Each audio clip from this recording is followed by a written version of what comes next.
Сегодня я покажу вам, как приготовить вкуснейший соус из помидор и болгарского перца. Это наш любимый соус, мы часто его готовим. Хочу и с вами поделиться этим рецептом. Я буду готовить этот соус вот в этой посуде. Но если у вас нет такой посуды, можно просто даже на противне приготовить.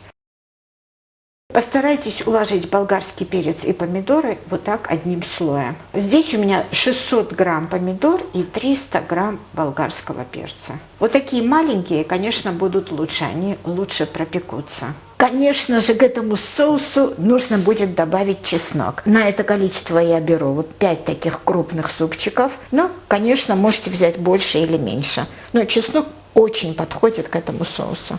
Очищенный чеснок я вот так просто раздавлю.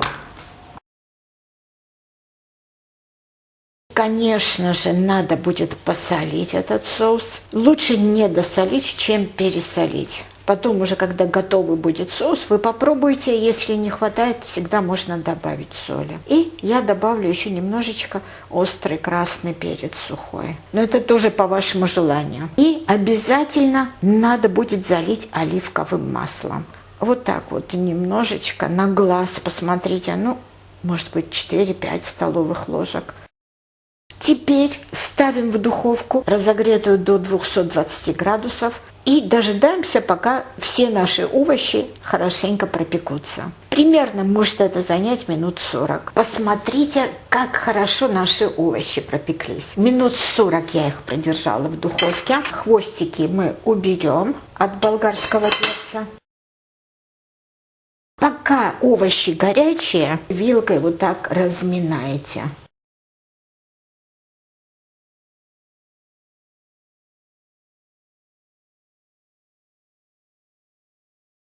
Попробуйте. Если не хватает соли, добавьте. К помидорам очень подходит базилик. В Италии очень любят базилик, кстати.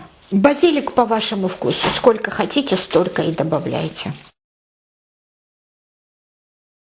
Чуть-чуть оливкового масла добавим. Перемешаем это все.